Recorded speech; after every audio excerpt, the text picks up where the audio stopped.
I'm not very good at waiting. The first thing I ever remember having to wait for was my little sister. I was only a kid, 5 years old, and everyone was talking about this little baby that was coming, and we're so excited about it all. But I just remember having to wait so long. I was so impatient and just felt like, come on, let's get on with it. I'm tired of waiting for this kid. And I remember the day Mom brought her home, and my aunts and uncles and cousins came from far away, and my mom laid her on the kitchen table in a little basket.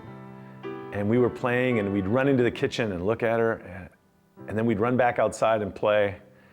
And I remember at one point, we couldn't find her little thumb because she had her little fist clenched so tightly. And we thought, oh no, she has no thumb.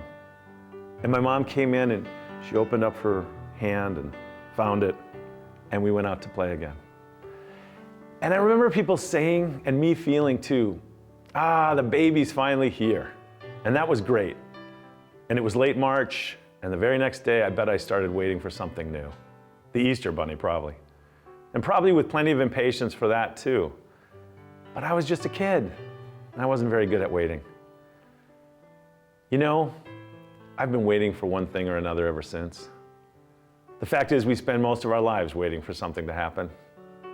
Right now, for some of the younger ones among us, it's for the end of the semester, or a Christmas vacation, or presents. For others among us, it's for a better job, or a raise, or more time with family that seems so elusive. For some of you, it's just for me to finish. And we all wait, only half present to the present sometimes, because none of us are all that good at waiting. Well, take heart, because the people of Jesus' day weren't very good at it either. Jesus seems to say this through the Advent Gospels, in fact. Hey, would you stop being so impatient and just wake up? You have no idea of the day or the hour when salvation will come. So be ready, always ready, not impatient, but ready. He's begging them to put down their sinful ways and live a life worthy of God's children. Paul is doing the same thing in his epistles throughout Advent. He wants to encourage the early Christians, to give them hope as they wait.